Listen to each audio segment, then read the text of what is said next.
There's one interesting trend that got mentioned in the previous session that was noted by Maya Josbachvili, who was the former head of people at Stripe. And she was mentioning that right now, with some of the people she's interviewed, there's a lower barrier to having like quick 15-minute meetings with folks.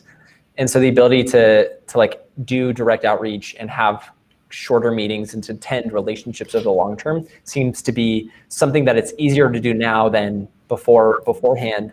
I'm bringing this up because I want to ask like about how do you find sourcing senior engineers? Because I think what's the challenge a lot of people are facing is where do I find them? And I think a lot of folks are falling into the trap of nobody's applying to our role versus actively doing outreach to find and target people. And so I was wondering if there were any active tactics that you've observed or found to be effective yourself to find those more senior engineering candidates. I can share. I think Mike touched on this, but I'll expand upon it. So we do a number of different virtual events. So virtual events where we're showcasing our internal talent, but also meetups. And there are two strategies that we run in parallel, where we will identify individuals that we're interested in hiring and ask them to join the panel. So as a panelist and as an expert. And we'll also reach out to individuals that we want to nurture, take a long tail strategy to nurture and invite them to be a guest, because that is a soft ask, right? That's an easy ask. We're giving them, we're adding value. We're thinking about a topic that might educate them, that might help them create a bigger community. And so we're not asking them, do you want to work for us? And then during the event, our recruiters are there to provide, structure and scaffolding and support, but we're not actively recruiting in the event. So the recruiters are running the infrastructure. They're sending the outreach messaging and the reminders and the follow-up messaging, but they're not there kind of actively recruiting those candidates. But the one thing that's really important is that we set targets for ourselves. Number of responses, number of attendees, and number of conversions.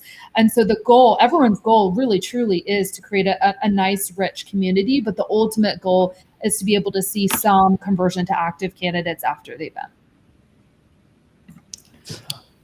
I was gonna say, I think as far as, finding the senior candidates, there isn't some secret social network out there that, we're going on and like all the senior engineers are hanging out.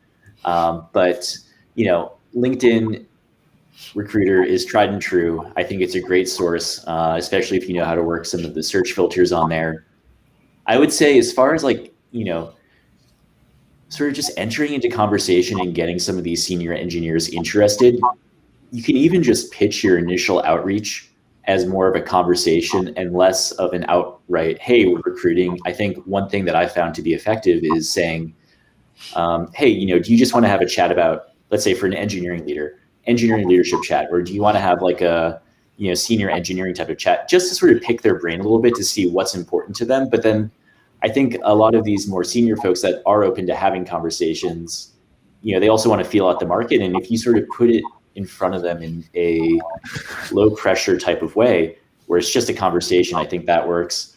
Compared with a year and a half ago, I'm doing a lot more Zoom calls. I think the barrier to entry is a lot lower. People are more comfortable sort of getting on camera with, someone they've never talked with before. But I think it also helps build the connection with that individual because you can get a lot more over Zoom than on the phone.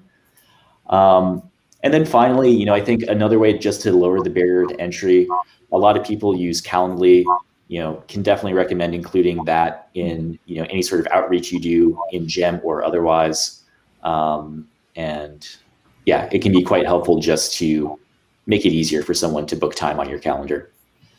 Yeah, that's great. Yeah, for us, I think we do double down heavily on referrals for senior candidates. And I think the strategy that we do is sort of to start at the very top, like go for the most senior profiles, and try to pay a lot of attention to that hire, right? Like put a lot of senior leadership time in closing the hire, in outreaching.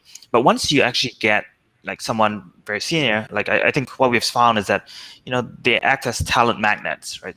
A lot of people have known them. They're well-known in industry or in their former companies, maybe even multiple companies that they've worked at before, and they then act as like someone that for other senior engineers will look up to and want to work with in the future. And I think we've done that successfully with various folks from many different companies, and it has led to this like kind of waterfall effect potentially, or a follow-on effect. That's possibly one approach. I think another is to, I think pitch the opportunity as a kind of like, going back to the startup profile, analogy of candidates that may be underlooked at. I think like trying to pitch the opportunity as something like, co-founding an opportunity within the company to work on this thing, right? Like ultimately, I think senior engineers, it's hard to maybe engage if they don't know enough about the company, or there isn't a maybe super compelling opportunity for their expertise and experience, and having craft that messaging to be something impactful and meaningful within your company could potentially help. Obviously, it depends on the situation or company, but we found that it could actually help.